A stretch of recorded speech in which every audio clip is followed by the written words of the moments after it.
Brooke and I are here in Kannapolis, North Carolina. I'm speaking tonight at 420, my friend Scott Nary's ministry.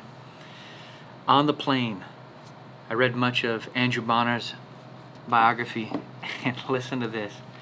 At one point, he says that he rose a little earlier than normal to fast and pray.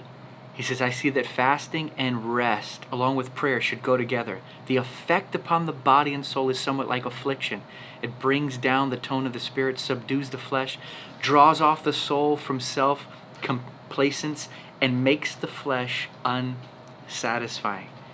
He goes on here and he talks about prayer is expressing your feebleness to God, and it is being conscious of God's presence. I've been moved by this little biography, and it's been encouraging me to live more aware of God's presence, give myself to communion with Him, and to recognize that everything must be built around communion with God. That's why we live. First, communion with God, and everything else from there. Waiting on my wife. I'm ready. What's going on? Long time no see again. You doing all right? Yeah, man. Good. I'll show you where Scott and them are at. Okay. How are you, Miss Brooke? I didn't get to speak to you earlier. We would have been like... My personal life, he's basically been telling me the whole purpose of what it means to lay down. You know, Psalm 23, it says, He makes us lay down in green pastures. The thing is, the thing about how God does things sometimes, He has to do a process called making you lie down. You know, it's better to actually choose to lay down to rest, but when actually God says, all right, I'm going to teach you something, is I'm going to make you lay down. The way God does that oftentimes is He does it through, it's called a brook karith. So it's actually what Elijah went through at the brook. You know, here is Elijah. He goes through this great victory of defeating the prophets of Baal. The next thing you know, he's at this brook called Karith, which actually means to cut. So Karith means to cut. So the whole process of Elijah, he's sitting there, he's being fed by the Lord at a place that actually is cutting him at the same time. So he's resting while he's eating. He's resting while he's drinking. And while he's eating and drinking, he's being formed more into becoming like the Lord in what he wants in that next season. Praise God. Marcy, is it hard for him to slow down? Yes. Is that just his personality? Yes. You seem to be the opposite, though. Very much so. It's easy to just rest. Yeah. Wait on the Lord. Mm-hmm. She's the ultimate keeping me balanced. I'm the ultimate helping her. She slows me down. I speed her up. It's true. It really is. Yeah. When we first met each other, and we realized that we were going to be together, the Lord actually gave me a vision, and He showed me a horse with reins, and the reins being pulled back. But then He showed me a derriere of somebody and a foot going into the person pushing them forward. And I was like, what did I just see? And the Lord said, I'm using you to rein him in, but I'm using him to push you out. Oh, that's great. Yeah. That's great. Hey, we're kind of like that, don't you think? Yeah. In some ways. Some ways. Yeah.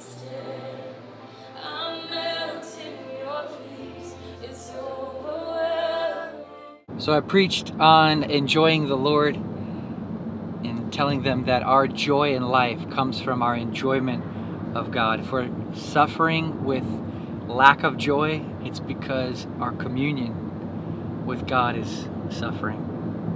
I just find in my own life, like the ministry itself is the expression of my enjoyment.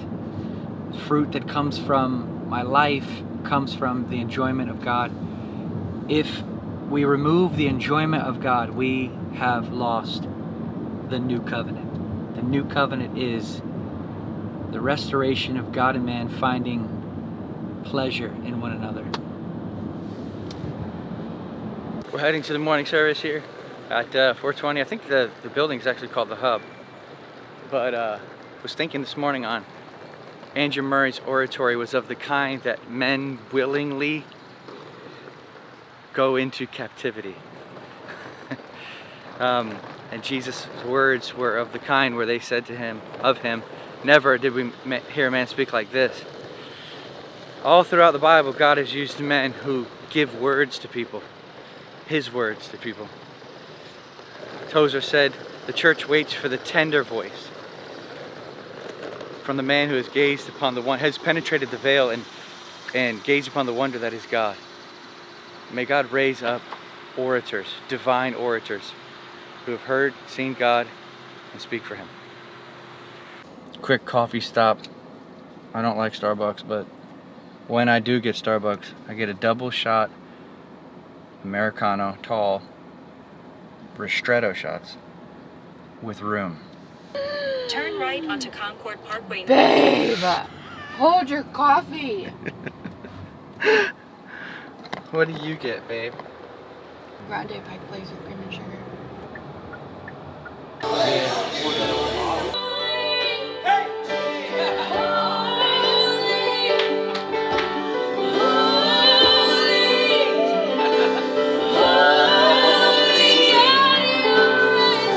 If there's anything that blocks God consciousness in our lives, it is self-consciousness. It's people consciousness. I don't mean to draw men away from restrictions that they feel the Lord putting them on their lives. I just want to remove our confidence in them, because it gets in the way. It's a secret smirk of self-satisfaction, viewing others less than ourselves or beneath us. It's seeing other people struggling with something, recognizing you don't struggle with that, and therefore thinking that you are something better than them. You say, Eric, but I don't struggle with that. You're still thinking of you. Why don't we boast only in what Jesus Christ has done? I want to remove every crutch today so that we lean only on Jesus as our access to God and the means by which we come to know God. Because the thing that's going to sabotage that is views of ourselves. You filming me, dude? Tell the people, tell them something from the Lord. From the Lord. Well, the Lord is good and He allows us to eat Chipotle. I don't know, you kind of put me on the spot. Enjoy God. There we go. Enjoy the Lord. There it is. There we go. Marcy, your turn. You're up. I'm sorry, what was the question?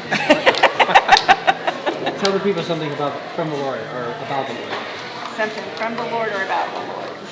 He loves you with an unreserved love, one that can never be earned and one that can never be not earned.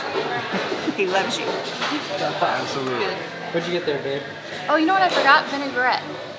I'll be right back.